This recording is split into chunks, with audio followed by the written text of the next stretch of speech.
welcome to another of the series brought to you by Blessed TV.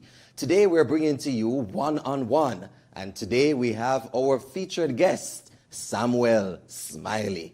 You know, in this book, one of the New York bestsellers, New York Wall Street Journal bestsellers, The One Thing, there is a quotation that I would like to share with you. It states from F.M. Alexander, quote, "People do not decide their futures. They decide their habits, and their habits decide their futures." End of quote.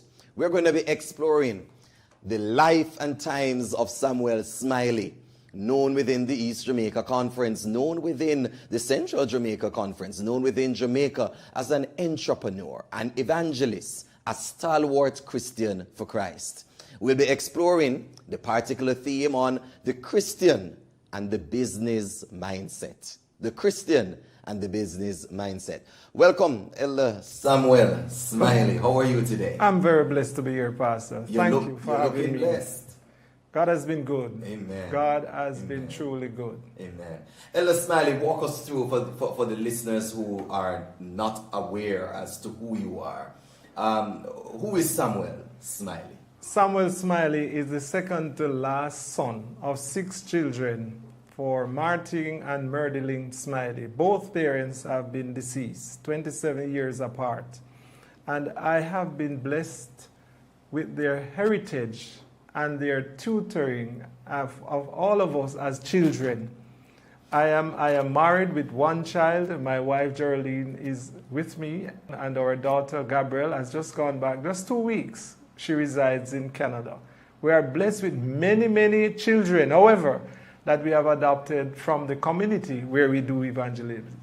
Well, we're going to be sharing with Elder Smiley today from 3 perspectives. We're going to look on the spiritual heritage, we're going to look on the business acumen, and then we're going to be focusing on ministry and some of the challenges that come with ministry and with business in the midst of COVID. So Elder Smiley, walk us through, bring us back into your family life. Share with us, what was life growing up? What was life like growing up in your family home? Well, in the home, I couldn't say we were poor, but we were by no means rich. And God has been good to my parents. Mm-hmm. My father, up to age 24, has not lived with me from January to December because he was an external provider back and forth England to Jamaica. He left me in the stomach, came back when I was about 6 months old, spent 6 months, and then left 3 years after we would see him. But he always maintained his family. He would have an arrangement with a popular shop in the community where we lived then in Watermount, and we could always go and get our spirits. Where is Watermount? Watermount is beyond Cudgers Hill, back past, going beyond Dovecot. And that in that is area. In the parish of St. Catherine. St. Catherine. So you grew up in St. Catherine, and I know a lot of persons from Central Jamaica Conference watching now are saying, listen, we know Elder Smiley's story, but are they aware as to the depth and the impact of your family life, not just in terms of family history, but in terms of the church? Tell us a little about the spiritual exploits. What was the spiritual environment like at home? And then tell us about the spiritual exploits of the family in the Central Jamaica Conference. Well, I have been a product of 3rd generation Seventh-day Adventist. Yeah. I'm from the Langleys background, which hails from Connors, Blue Hole, Bellas Gate, Ginger Ridge, Barton.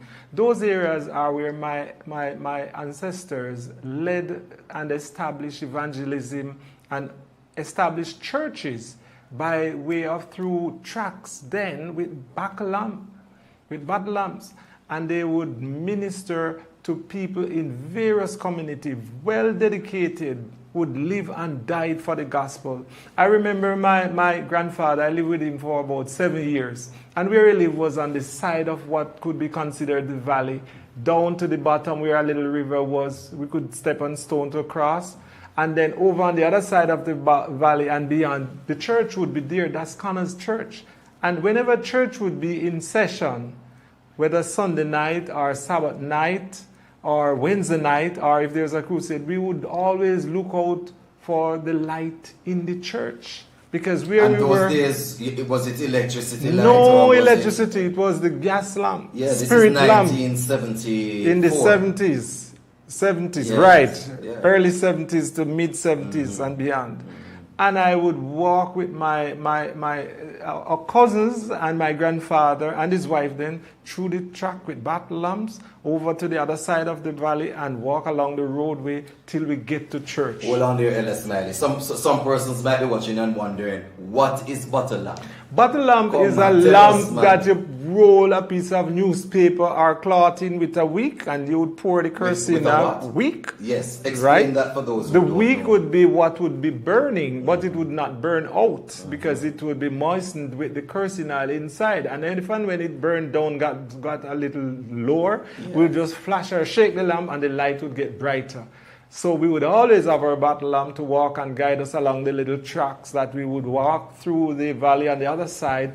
And of course on the road because there were no street lights. So we would look forward and I would inch onto my cousins who were my seniors just to feel warm because it would be cold getting to and from church. But we were always blessed and warmed with the fellowship and the message that we would receive coming back home, rejoicing that we would have gone to church. So you enjoyed church life. You grew up as an Adventist. Yes. You grew up with a missionary spirit. You Yes. grew up with a family that gave of their time and their efforts to the Yes. cause. And so when you were evolving from childhood days into teen and adolescence, were you settled spiritually? I was not settled spiritually. I will tell you that.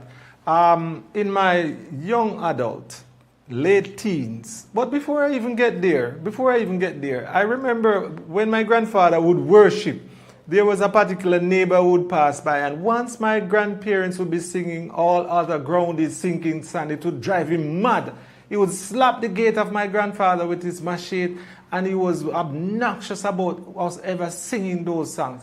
But my grandfather, morning and evening devotion brought comfort and spiritual healing in the community where they live. And that spiraled off into my mom when she migrated from Blue Hole, Belfield, to Watermount, where she established her own home, having married and started her family there. And of course, my mom would have learned music, and she got her organ from my father who gave her, and she would play and worship morning and evening. Sometimes when she wake us up, we would not even quite awake, still sleepy, but we had to come to worship. And that was like having perfume in the community, because houses were far apart, but as people walked to and from the field or coming along the roadway, they would hear the worship songs. And they would greet my mom even sometimes throughout the day. And she would be renowned for worshiping in the community. And that spiraled into even later years when she migrated with the family to Spanish Town. In Central Jamaica Conference, where you were and grew, your family, the Langley family, has been instrumental in the building up of a number of churches. Definitely. Share with us some of the churches that the Langley family I know have. that they have influence in Bellas Gate Church, Bellas Gate, Ginger yes. Ridge, Barton, and maybe others. But I'm aware that they have impact in getting those churches established. Well, because what I want to do is to show to our listeners and to our viewers that a spiritual environment assists in creating a spiritual lifestyle habits. And you have spoken and you have said, Elder Smiley, that even though you had this rich spiritual environment, you were going through a search. You accepted the values, but inside you were searching. What were you searching for? Well, as I will tell people, born and grow into an Adventist home with all the richest spiritual background does not guarantee you being a dedicated, consecrated Christian. It was not until I met Jesus for myself. As Paul met him on Damascus Road, my Damascus Road was listening for the sound of death and having two guns around my desk being pointed at me. And then I recognized, this is it. This is it. But as I prayed, and I will tell my listeners, There is no sincere prayer as a man or a woman who is dying and said, Lord have mercy. I made a vow then, if you carefully lead me safe through this encounter and don't let me taste death. Although I was listening for the sound of death with these two criminals, one of them was Jamaica's most wanted man.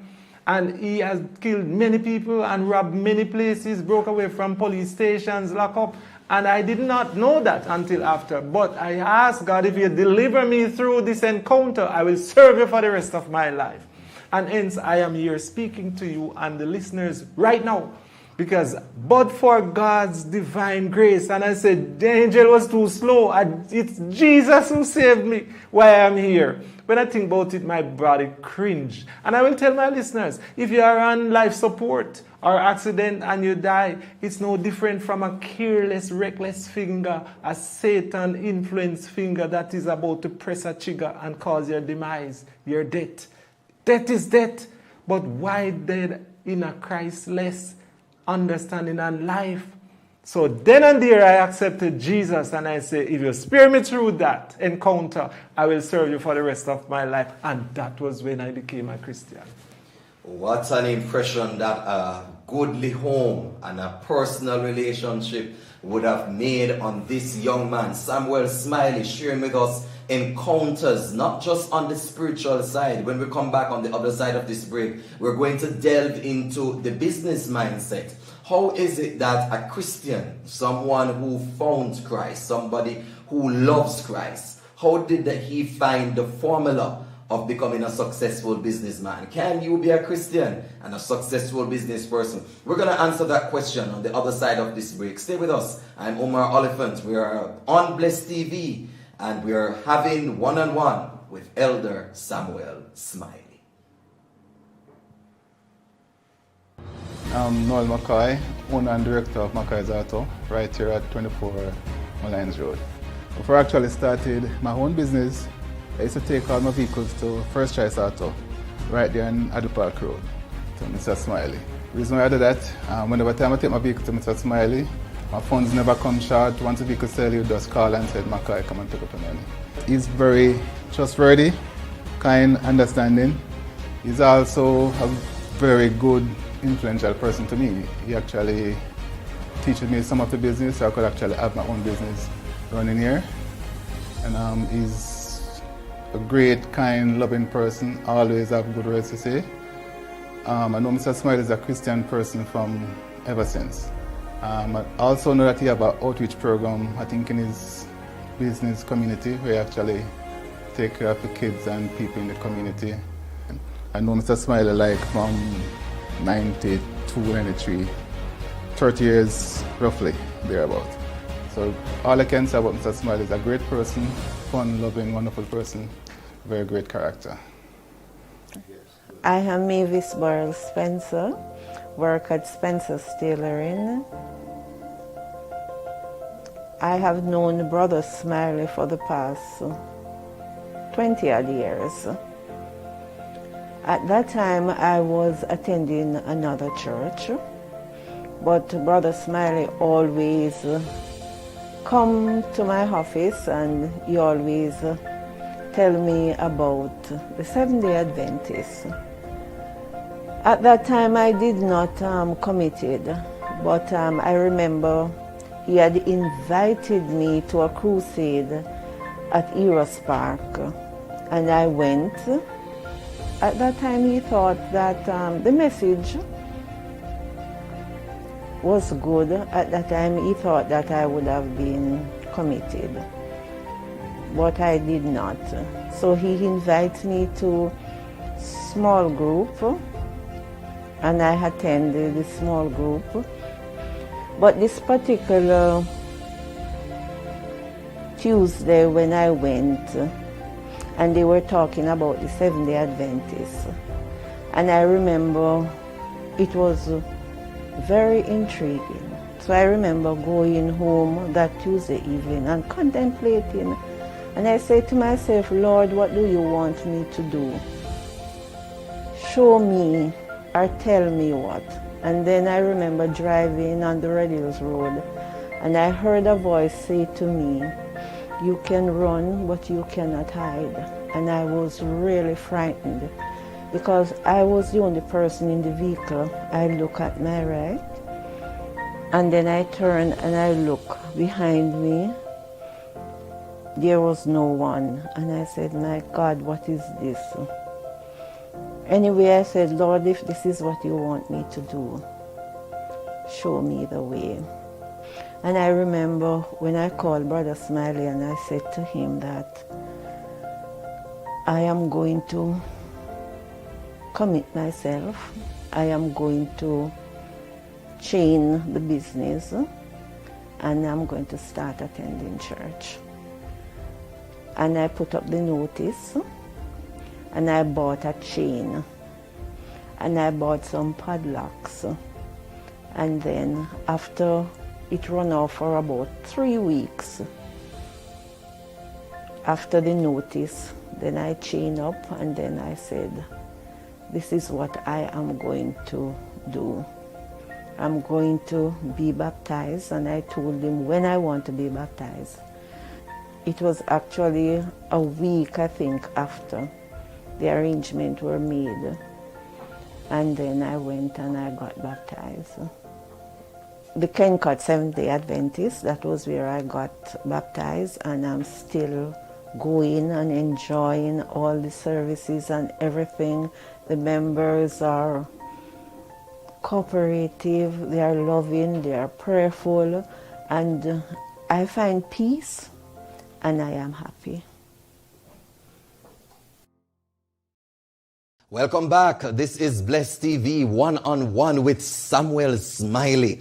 You would have known him as an evangelist. You would have known him as a business person. And today we are sharing, giving you a global perspective of the individual, what has made him who he is today, and how is it that his Christianity interfaces with his work life. Isn't that a challenge for a number of individuals? Come with us as we share with Samuel Smiley. Elder Smiley, we're picking up from where we left off because you shared with us your family history, your family background, and the impact of the family on the church and on spiritual life, and how God used a negative encounter to turn your life around. Walk us through to when you were a child, and you used to take fruits off the tree and go to school. Definitely. Walk us through your early experience. Well, I always love business, and it was just innate in me by God, ordained in me by God. When I was a child, I used to pick fruits and take to all age school and ask the people in the canteen to sell for me, and I would get my little money. But there was something spectacular that happened for me at all age school, which I will never remember. And that was when I was proven that God chose me. I did very well in agriculture and I loved the subject, especially the practical. And even the very tools, when we finished using them for the teacher, we had to scrape off the dirt and wash them clean and put them in the storeroom for the next class to get clean tools to go in the field, and chop the soil, dig the earth, and so on and so forth. So we learn about animal husbandry and plant husbandry and how to care for plants and care for animals. And that particular year, I did very well. And for the student who did very well, they would get $25 to invest and implement some of the knowledge that they learned. And they could keep the profit and return the $25 to the class coming behind. So I got that money and I invested in chicken. But in those days, chicken would go through 12 weeks of growing. Starter, finisher, starter, fattener, growing, finisher, and each week, 3 weeks per batch of feeding. And I learned. And I did very well, and I earned chicken. And one man in the community bought all the chickens. And I earned more than enough, could return and go another batch, and return until I bared it in growing goats.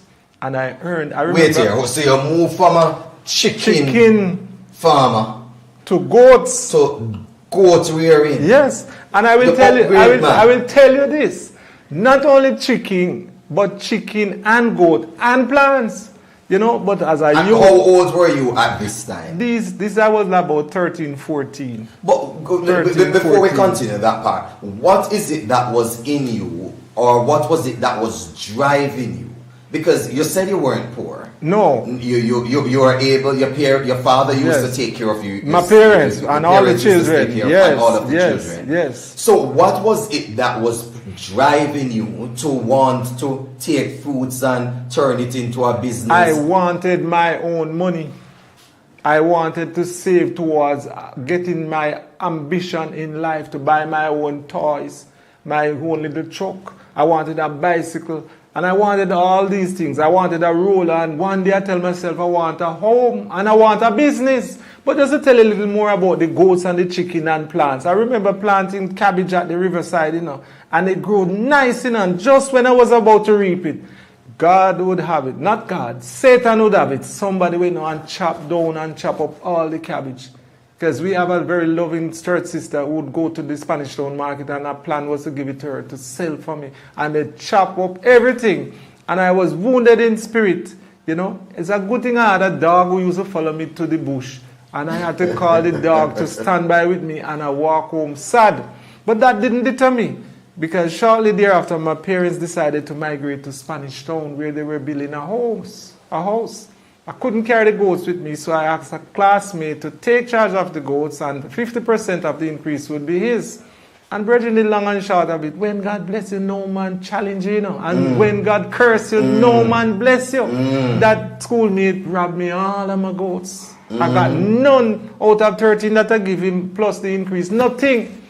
I live to still help him. And God bless me. I come to Spanish Town and I pick up my beer with a camera. I ask my father for he gave me a camera. He used to do photographing as well. And I'd start take pictures. The team at school. Let me think about it. You use the pictures and make the photography Make and make money. Make money. I remember the first wedding I do was for a tenant at our home. And that was a policeman, and he robbed me and didn't give me my money. I used to take the bus and go to Stanley Motor Lab at Euro Circle and come back home, clean my pictures, come back home, staff picture, football, netball team, stop at people home, knock them up, take pictures and carry it back to give them and ask them to pay me for it. And I made my little funds like that. Till I branch off and bought a bicycle. Reach school early, start to sell, ride on the bicycle around the playfield and get my little money. Sometimes me say when I have to give them back a money for lunch because they spend off all the money in riding bicycle. Till I got another bicycle and start to rent bicycle. School was under construction then, Willardine High School, and I asked the contractor for work on the site, and I got work. A lawnmower we got, and we started to cut lawn and earn money. It was just always an entrepreneur skill that wanted to come out. And God bless every effort. And I was able to make good income till I could pay my school fee, pay my class, my uniform. And mom had it easier, dad had it easier. But one thing with daddy, always look out for the poor and needy, sending barrels and trunk with food for the poor and needy. And I always help to take care of mom. And arrangements were made in the neighborhood where if mom wanted anything, she could get it anyway. And God bless us with enough property and trees, bearing fruit trees that we could get things from to help sustain ourselves. God has been good, man. But Elder Smiley, some persons watching might be saying, boy, this elder doesn't know the text that says the love of money is the root of all evil. Yes. How do you reconcile your desire to be financially independent? Shouldn't Christians be struggling people financially? The love of money is the root of all evil, but that is when you make money become your God. Money was a medium to help poor and needy. I did say earlier, my father looked out for poor and needy up to his dying days. Always have a bag in his vehicle to give, or two to give to poor and needy. My father always cared for the poor and needy.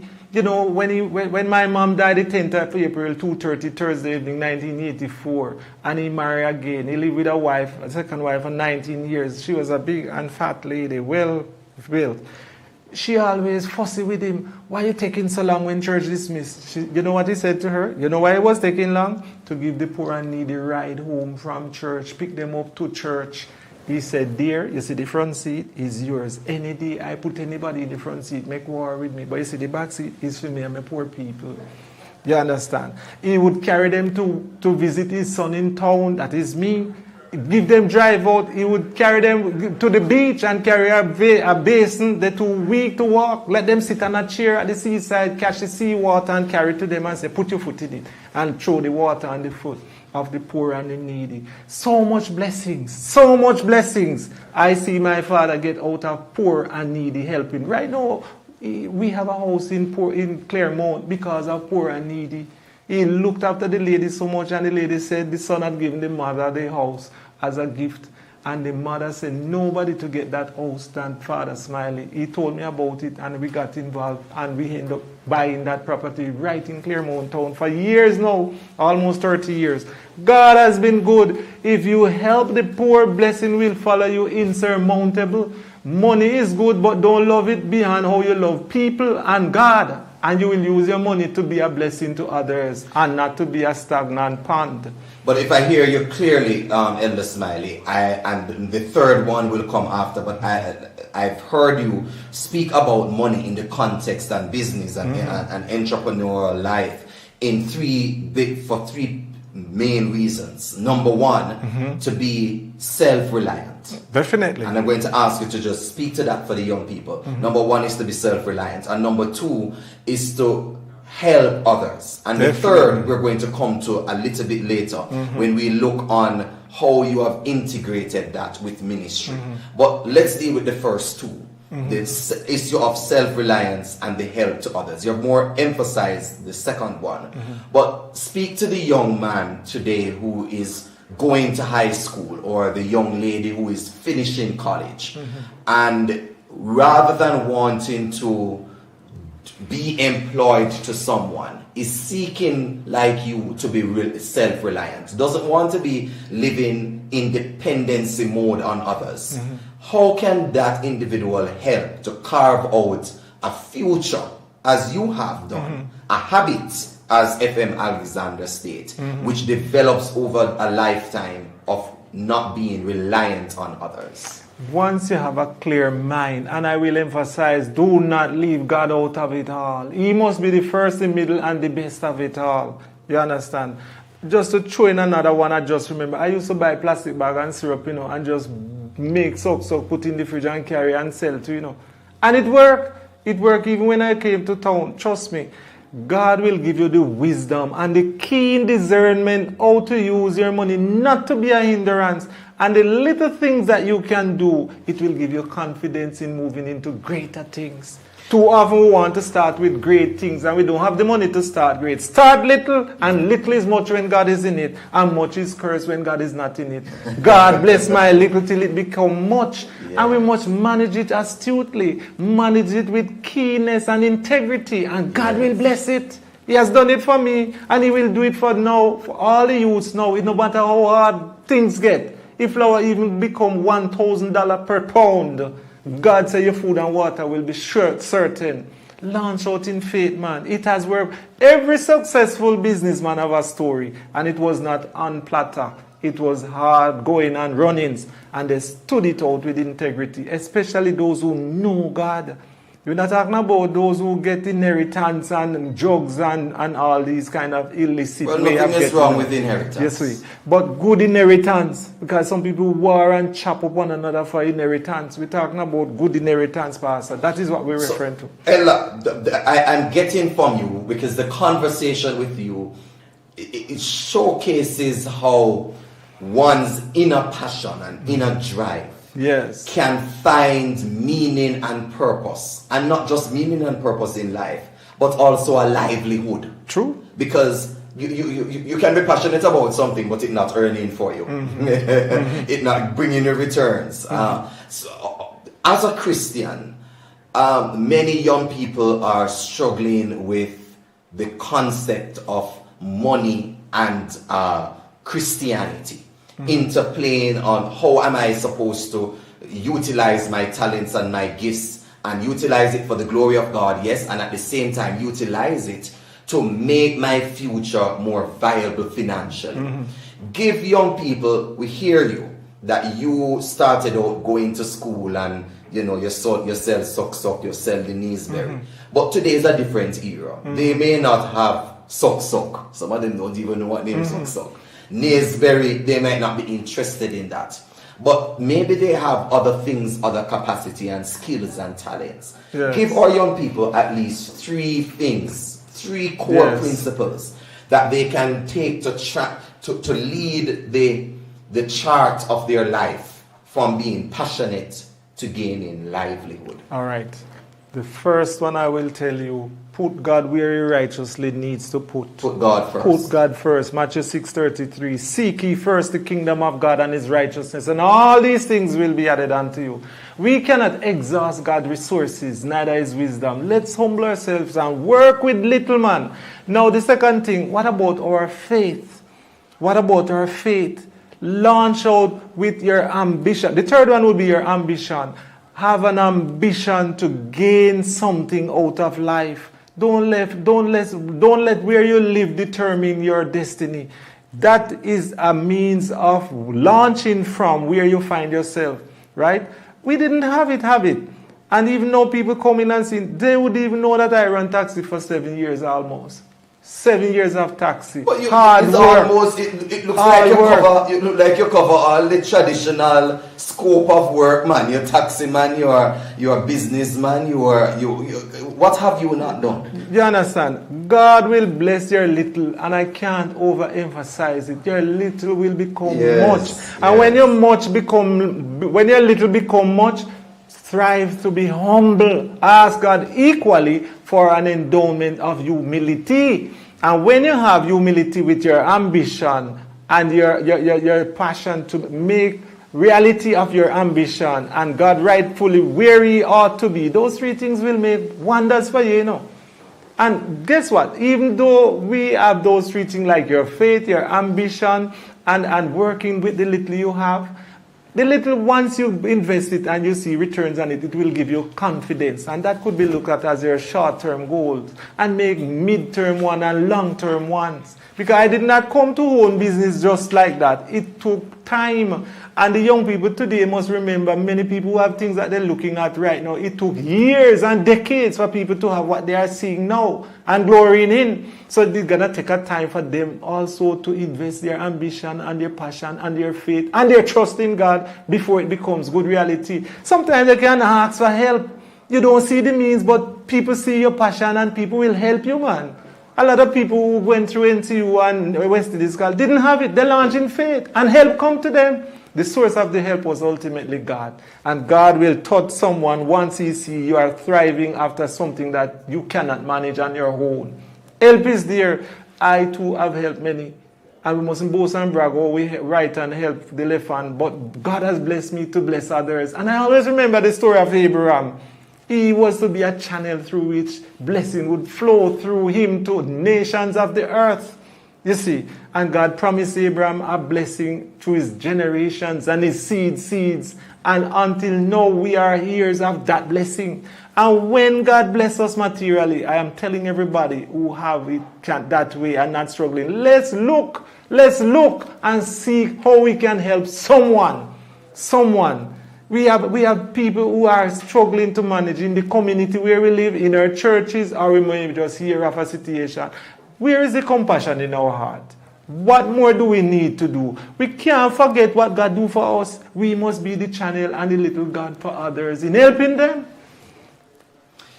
Samuel Smiley sharing with us insights into how we can develop a entrepreneurial spirit, or rather develop the entrepreneurial spirit inside of us. 3 points I've actually gotten. Number 1, in terms of his strategy, he says to start small. Number 2, you need to have a business mindset. It wasn't just to get up and to do something. No, from a child and coming into his early years, he had a mindset towards making a profit, becoming self-reliant, making money so that he can be able to help others. Having a mindset is important. And number 3, he speaks about values. So we must have core values at our center. And he says we must put God first. Number one. Number two, he speaks about faith as a value. And number three, he speaks about humility. What a powerful way to move from our second segment, bring you into a break. But I'm going to share with you just a little more from this book. The one thing, the surprisingly simple truth behind extraordinary results. And something that Elder Smiley just said. Watch this. Listen to what the author says. When one thing, the right thing, is in motion, it can topple many things. Amen. When one thing, the right thing, is in motion, it can topple many things. Speaking about the Christian and the business mindset, this is Bless TV. We are doing one-on-one with Samuel Smiley. We'll return right after this short break. I'm Noel McCoy, owner and director of McCoy's Auto, right here at 24 Malines Road. Before I actually started my own business, I used to take all my vehicles to First Choice Auto, right there on Adel Park Road, to Mr. Smiley. The reason why I do that, whenever time I take my vehicle to Mr. Smiley, my funds never come short. Once a vehicle sell, you just call and say, McCoy, come and pick up the money. He's very trustworthy, kind, understanding. He's also a very good, influential person to me. He actually teaches me some of the business, so I could actually have my own business running here. And he's a great, kind, loving person, always have good words to say. I know Mr. Smiley is a Christian person from ever since. I also know that he have an outreach program, I think in his business community, where he actually take care of the kids and people in the community. I know Mr. Smiley like from 92, 93, 30 years roughly, thereabout. So all I can say about Mr. Smiley is a great person, fun, loving, wonderful person, very great character. I am Mavis Burrell Spencer, work at Spencer's Tailoring. I have known Brother Smiley for the past 20-odd years. At that time, I was attending another church, but Brother Smiley always come to my office and he always tell me about the Seventh-day Adventists. At that time, I did not committed, but I remember he had invited me to a crusade at Eros Park, and I went. At that time, he thought that the message was good. At that time, he thought that I would have been committed, but I did not. So he invited me to a small group, and I attended the small group. But this particular Tuesday when I went, and they were talking about the Seventh-day Adventists. And I remember it was very intriguing. So I remember going home that Tuesday evening and contemplating. And I said to myself, Lord, what do you want me to do? Show me or tell me what. And then I remember driving on the Red Hills Road, and I heard a voice say to me, you can run, but you cannot hide. And I was really frightened because I was the only person in the vehicle. I look at my right, and then I turn and I look behind me. There was no one. And I said, my God, what is this? Anyway, I said, Lord, if this is what you want me to do, show me the way. And I remember when I called Brother Smiley and I said to him that I am going to commit myself. I am going to chain the business, and I'm going to start attending church. And I put up the notice, and I bought a chain, and I bought some padlocks. And then after it ran off for about 3 weeks. After the notice, then I chained up and then I said, this is what I am going to do. I'm going to be baptized, and I told him when I want to be baptized. It was actually a week, I think, after the arrangements were made. And then I went and I got baptized. The Kencut Seventh-day Adventist, that was where I got baptized, and I'm still going and enjoying all the services and everything. The members are cooperative, they are loving, they are prayerful, and I find peace and I am happy. Today we're bringing to you one-on-one, and today we have our featured guest, Samuel SMILEY. And here is the prime condition of success, the great secret. Concentrate your energy, thought, and capital exclusively upon the business in which you're engaged. Having begun on one line, resolve to fight it out on that line, to lead in it and adopt every improvement, have the best machinery, and know the most about it.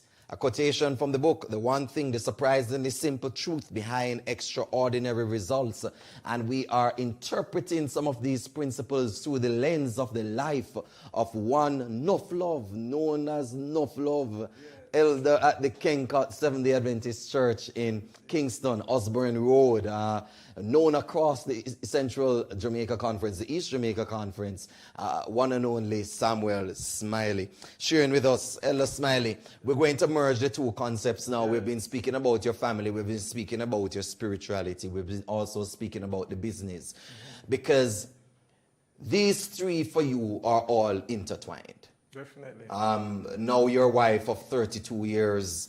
22nd of July, 2:30, Angels Church. You know, Four Seasons Hostel. You know, she feel good about that. 1990. Look at that. Yes, man has the date down. A journey, but God has kept us through it all. Yes. Yes, indeed. So, family, business, and evangelism. Yes. Your life is in those three facets, those three circles. Walk us through your work. Let's go first with evangelism. Your work in terms of evangelistic effort. Well, I will tell it like this. It was work and an encounter at work that caused me to become a true consecrated Christian.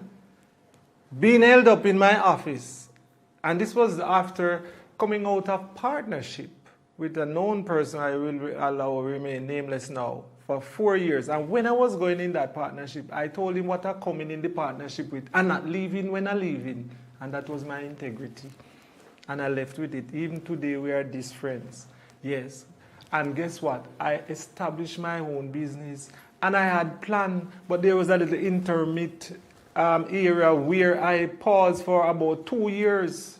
And that is right where the new bus stop is in Half a Tree. There was a business there by an auto broker which I used as my stepping stone to Agley Park Road. That's another encounter. But guess what? When Satan set up the referee, it's not the worst thing can happen. God permit many of these things to happen to give us a platform to launch into our own entity. But let's pause, because your entry into the business world formally was an accumulation of a lifetime involved or practicing the entrepreneurial spirit. Definitely. But not only that, it was also an answer to prayer. Definitely. You know, before my mom died, the 10th of April, 2:30, Thursday evening, 1984, I got my mom's blessing. And another thing we should look at as children is to get our parents' blessing. You see? I got my father's blessing. The 10th of April also, 12:30, Sunday 2011, when he died at Andrews Hospital. 27 years later, I got both parents' blessing, and my mom charged me to make sure I look after our eldest brother and keep the love and fellowship among our families.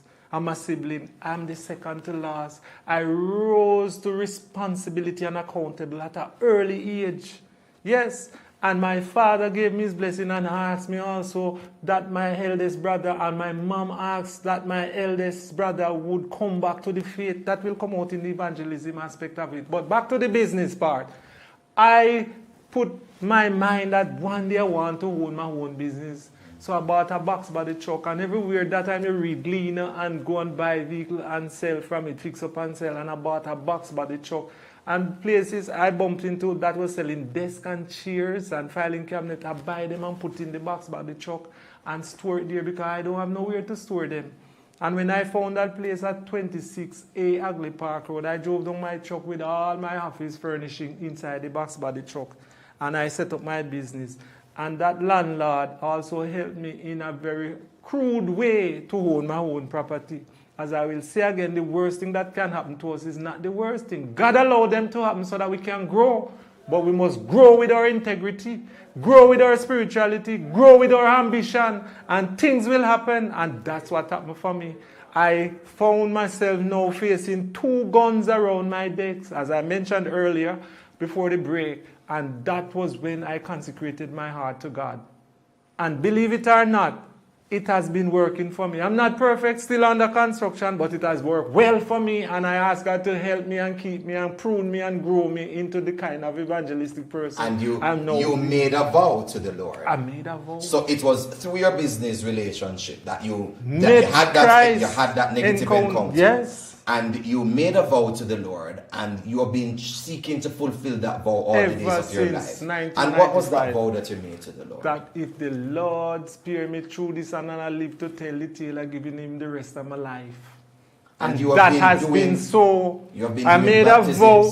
I made a vow shortly after, and I made a vow shortly after, and the vow and mantra is business as usual, business unusual. And it has been practiced. As I mentioned earlier in previous comment that I made, that what I wanted to do at church when the survey went out, evangelism. You see, and I started to do it in a significant way, not knowing the outcome, but by faith, learning, and my church helped me. My church helped to guide and nurture and train. And I'm encouraging our pastors and leaders in church to help train the young people and elderly and whoever is interested. It can help them to grow into areas that will work wonders. I follow up the trainings, yes, and I learn from it. And I'm still learning from reading books. Even in my sales skill, I read books. Zig Ziglar was one of the books, but I learned to read through evangelism. You see, and I listen how Jesus do it. He contact, he connect, he bond, he proclaim, and he nurture. And I learned those, and I put it in my head. I want to do it too, and I have been doing it. But I also learned that, doing this kind of small group ministry at my office. You know what I told myself with the mantra, business as usual. I said it earlier, business unusual. Well, let's go through that. Let's unpack your mantra.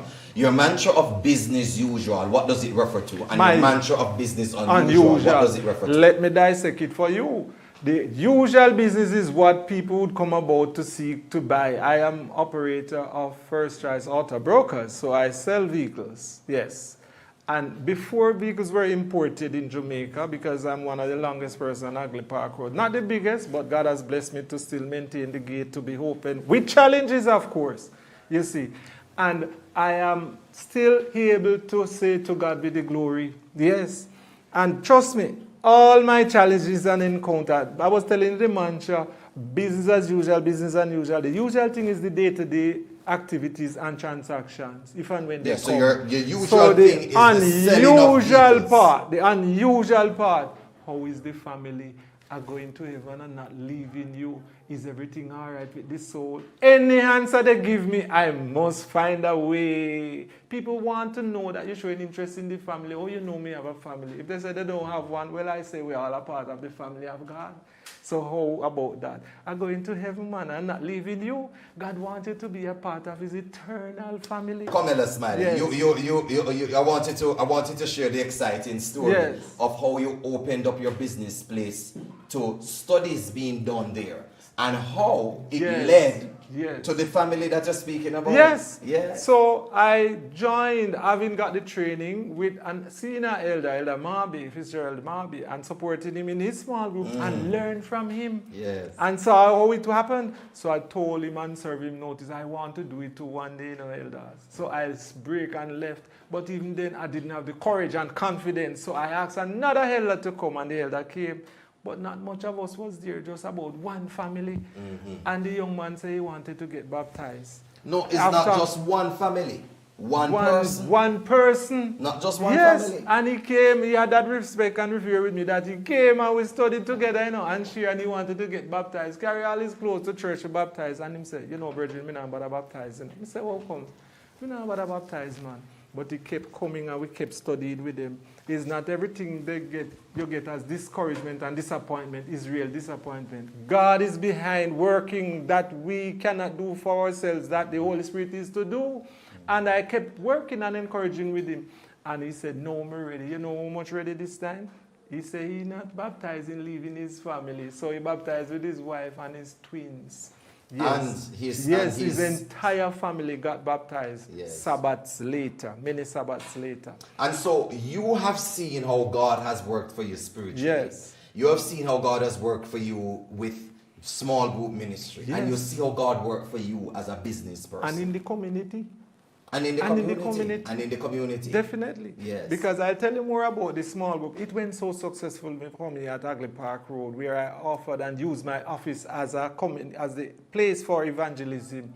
And the second set of baptism was 7 after that encounter. Amen. And it has just been growing exponentially. But I learned later on that small group ministry is not only about you what you do alone by yourself, but it's also have an added responsibility to reach out to the community and personal evangelism. You see, so I went out in the community after an encounter with my church, and they said, go and seek, and I went, and believe it or not, the story is long, will take up more time than this interview, but sufficing to say, I went to a place called Jamestown. Yes. But on reaching, before I went there, and I was terrified, you know, I stopped at the gas station to buy gas, having leave from a board meeting at church. And when I stopped, I said to the attendant, how is this whole? How is everything all right? She said, Lord Master, that the one whole heap of work on. I said, how about coming to a small group meeting having at my office? She said, where? Hagley Park Road. She said, but a friend invite me, you know. I said, it was my core supporter in small group with me. And he invited her, but I get a little motivation to stop at the community, man. And I left from the gas station encouraged. It was me alone and Jesus in the car. And I turned in the community, one way in, one way out. And that day when I turned in, I saw a man with his radio and I said, brethren, do you know where Kencut is? He said, where that church is again. I know it's soon time to stop, you know, but where that church, he don't even know where the church is. I said, behind telephone company, he said, oh, that and church. And you started going to Kencut, and now you are an elder, you are in Sabbath school and personal ministries, and you are in small group ministries. Definitely. Elder Smiley, your story sounds almost unbelievable. It sounds too good to be true. It sounds like you don't even have any challenges. You're but joking. COVID came on. You're joking. Hold on there. COVID came on. And COVID taught you 1 or 2 lessons about major challenges. Yes. Share with us some of the challenges as a Christian. Share with us some of the challenges as a business person in Jamaica during this period of the pandemic and how you were able to navigate it. Just before COVID, there was a massive expansion of Hagley Park Road widening project. It was at my office that small group meeting was kept for years. And one particular person got baptized from there, who is Sister Spencer. Her story is another testimony. But just to cut it short, I stopped by her. People couldn't come on the road, drive nor walk. So I couldn't keep the meeting at my office. Yes. And the truth is, I stopped by her and I said, but sis, we have a big challenge. You know, how are we going to keep small group meeting? You hear what she said to me? Lord, Brother Smiley, what you worry about? No place this. So we started to have the meeting at our office, you see. And from there, several persons got baptized. So even in the pandemic, because hold on, even in the pandemic, you were actively involved in evangelism through your business on Hagley Park Road. Give us another example. Another challenge. The business could not do what it used to do. So I was challenged to meet my obligations. Here is a evidence of 16 vehicles from the government inbound that I operate. Couldn't get sales, nobody not coming out for auction. On the auction list coming up, published in the newspaper, and this is the print I have right here. challenge it, say I didn't have a challenge. This was a big challenge. How should I meet it? I beg them time. They say no, up to 24 hours before the day of the action, you can pay the duty. All right. This was actually in May 26, 2021. See the date right here? Yes. And I was challenged. When I check out the list with my custom broker, 4 was already paid. I was so happy. They didn't amend the record to include those 4. The next thing I know, another testimony. I know we have to close shortly, but another testimony. I went to work troubled, but not without praying. And I prayed that morning that God sent some sales. And I remember 2 carloads drove in that Monday morning. And I said, Lord, I am early. What is this? And the men came out and they said they saw in J Cars a crane truck they want to buy. But when they come and look at it, they said that one selling too, I better one I just clear the Friday. I said, yes, it is selling, but it's much more money than that one. They said, we're not leaving it. And one of the man was on his phone. I said, Lord, make sure this is not a hold-up. This is not a robbery. The long and short of it, the man was calling his mechanic to certify the vehicle for him. And the long and short, it was sold. And it was able to pay a number of them off the auction list. God answers prayer. In the midst of the pandemic. The midst of the pandemic. In the midst. Much more to share, but God is a God of answering prayer. Before Next you time. call, Next He say time. will answer. Next God time, I bless won't you. give you the full picture. Appreciate Yes. it. Thank you so very much for joining with us. What a stimulating, what a riveting exploration of a life that has unfolded the business principles by a Christian gentleman who has used success one step after another to build his own self-reliance, to reach out to the community, and to help others to make a lasting impact for eternity. We have been speaking with Samuel Smiley, and we want to thank him so very much for taking the time. Boy, I know you have much more to share, Smiley, but we are right at the very end of our program. Thank you so very much. I leave with you with the quotation from F.M. Alexander from this book that I think encapsulates the personality, the story, and the history of the life of Samuel Smiley. Quote, people do not decide their futures. They decide their habits, and their habits decide their futures. I am Omar Oliphant on behalf of Blessed Television, Blessed TV, catch the vision, join the mission. We have been broadcasting to you from the Caymanas Golf Club, and we want to thank all of our partners and affiliates, our broadcasters, our producers, our camera persons, our technicians, our audio engineers, for sharing with us in this episode. Until next time, walk good.